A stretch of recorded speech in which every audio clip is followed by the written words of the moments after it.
O filme de hoje tem um dos twists mais legais do cinema, pegou quase todo mundo e estava lá escancarado na nossa frente o tempo inteiro. Eu vou chegar lá. Quem patrocinou este vídeo foi a Ana Cristina Soares, que o dedica à sua irmã Jo e à sua amiga Gladys, que morre de medo de filme de terror, mas topou assistir a este com ela. Se você quiser patrocinar um vídeo no canal, é só me mandar um e-mail, eu te mando o Media Kit e a gente conversa, e esta será uma crítica com spoilers. Vamos lá?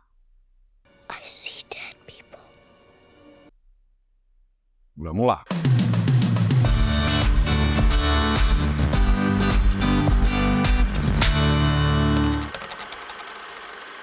The Sixth Sense, ou O Sexto Sentido. Um psicólogo tenta ajudar um garoto que consegue se comunicar com os mortos. Esse foi o filme que lançou o M. Night Shyamalan como o Hitchcock contemporâneo, como a nova face do suspense, e foi isso mesmo no começo, porque ele manda bem demais aqui. Nem é o primeiro filme dele, ele fez um outro bobinho que não registrou com ninguém, eu não assisti, mas esse foi o filme que lançou o cara como o novo gênio do suspense e desse tipo de filme. Ele nunca conseguiu se superar, o último dele, Armadilha, é horroroso, tem crítica no canal, mas aqui ele leva o espectador onde quer com uma direção meticulosa, ele mostra muita restrição, muito controle, ele consegue te assustar fazendo muito pouco, se você parar para pensar, quase há pouquíssima maquiagem aqui, quando você vê os fantasmas, é uma coisinha aqui, uma melequinha aqui, mas nada assim super excepcional. A atmosfera é carregadíssima e ele já te deixa nervoso antes dos fantasmas aparecerem com aquela coisa da temperatura. Então sempre que uma pessoa começa a respirar e sai aquela fumacinha, você já fala, ah não, vai, você já fica nervoso.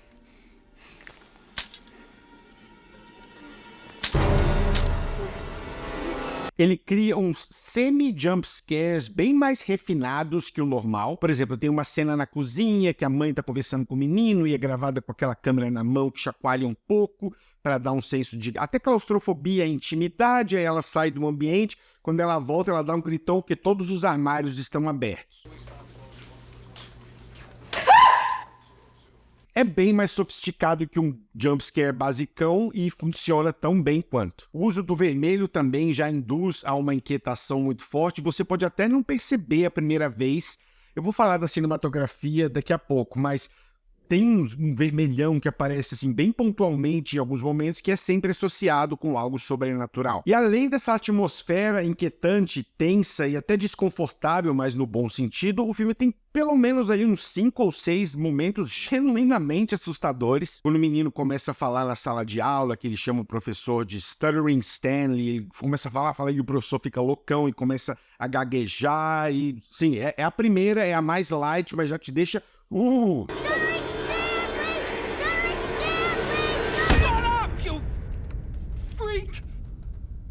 Ele trancado no armário é aterrorizante e você não vê nada, você só ouve algumas coisas antes dele entrar, você consegue imaginar, isso é uma coisa que o filme faz muito bem, mexer com a imaginação do espectador. 70% das vezes você não vê o que o garoto está vendo, mas você tem uma ideia. E aí aqueles garotos idiotas empurram, fecham a porta que não abre e você... Meu Deus, deve ter o demônio mais encapetado do mundo lá dentro com ele. Demônio encapetado, ficou meio redundante, né? Um pleonasmo.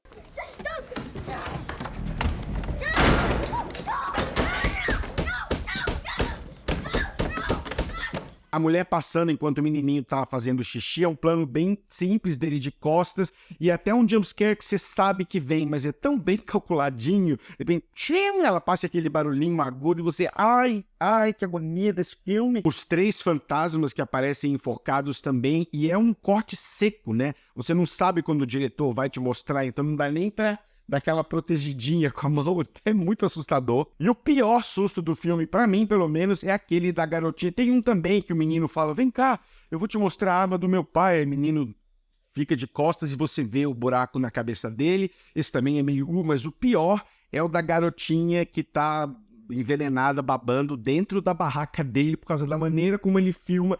Ele bota o ponto de vista do moleque, você não tem ideia que tem algo aqui, quando vai a menina tá logo ali, nossa senhora, eu pulei tanto. A música do James Newton Howard é sutil e amplifica o suspense sem sobrecarregar as cenas. Um pianinho aqui, umas cordas ali, e ele te leva numa viagem que passa pela solidão, melancolia, tensão, mistério e culpa dos personagens. A cinematografia do Taco Fujimoto é elegante e misteriosa. Muitos tons de cinza, azul e marrom são cores tênues que reforçam uma sensação de solidão, de isolamento, de melancolia. É uma atmosfera fria e solitária com ótimos contrastes vindos do vermelho. De novo, você pode nem perceber da primeira vez, mas aquele vermelho, quando bate, subconscientemente dá um negocinho. A escuridão é bem utilizada para refletir o senso de percepção do garoto. Isso mexe demais com a imaginação de quem está assistindo. É muito sobre o que você sabe que ele está vendo. E as reações do moleque são tão boas. Eu vou chegar no elenco. O uso dos close-ups é muito bom, são muito tensos. Eu falo bastante isso, já virou um clichê, mas é um desses filmes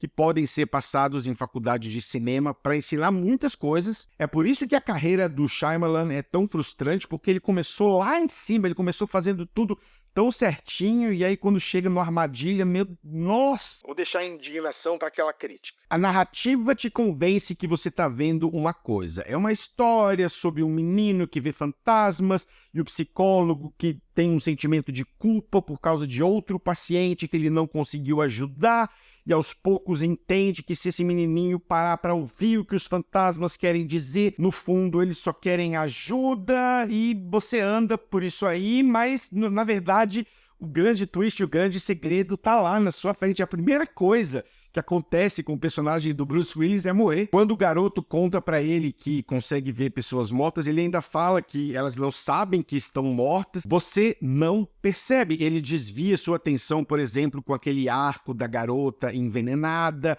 Aí vai no funeral da menina e ele leva a fita. E, aliás, quando o pai assiste aquela fita e vê que a mãe estava envenenando e mostra a carona dele, poucas vezes eu senti tanta raiva num filme.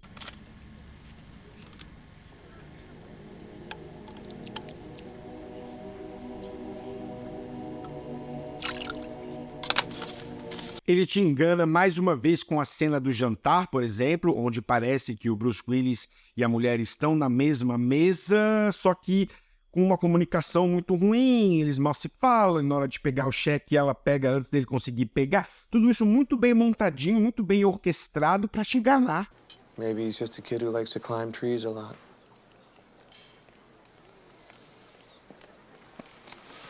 Então, quando vem a revelação, quando vem o twist de que o homem estava morto o tempo inteiro, acontecem duas coisas. Número 1, é extremamente satisfatório. Você fica assim, oh! E aí gruda o olho, e aí aqueles micro flashbackzinhos, e ele nem exagera, mas ele mostra algumas coisas sob outro ponto de vista, e você fica...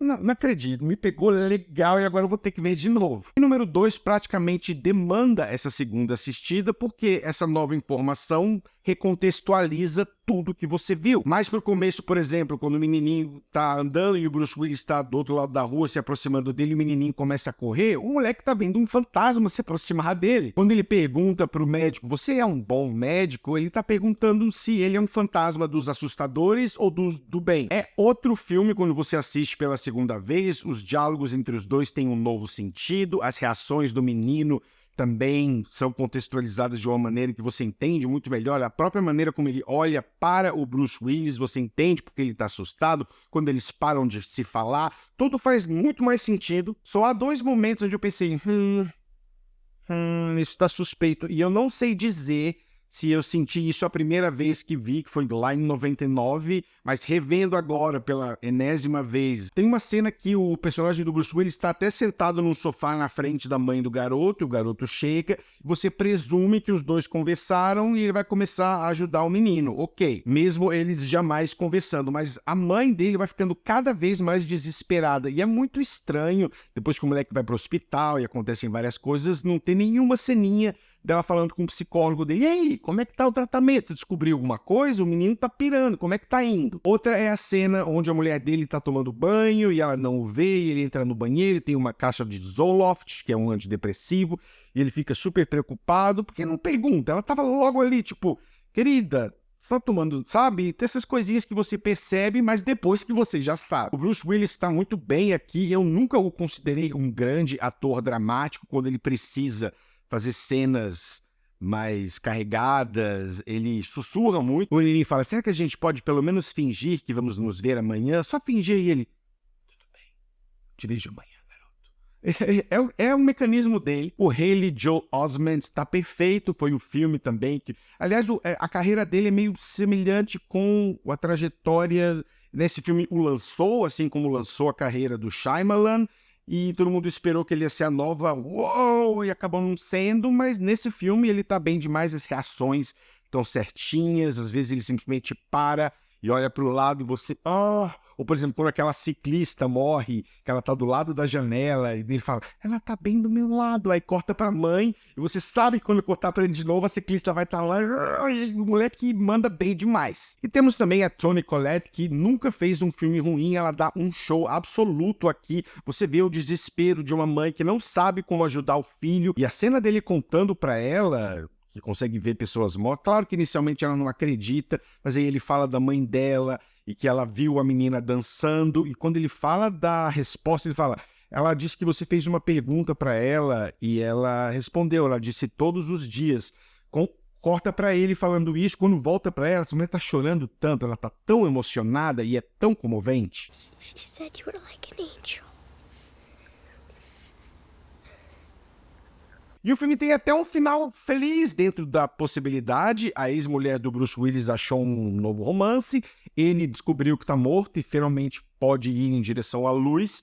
E o menino meio que aprendeu a lidar com os fantasmas, pelo menos eles talvez sejam um pouco menos assustadores a partir de agora. O Sexto Sentido faz tudo certo e é uma dessas raridades porque o diretor nunca conseguiu chegar perto. Ele fez mais uns 3 ou 4 filmes bem bons, mas ele nunca retornou à boa forma que ele demonstrou aqui.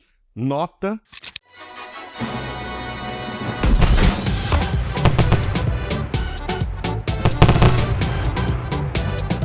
Ana Cristina Soares, obrigado pelo patrocínio. É isso, pessoal. Um abraço e até a próxima.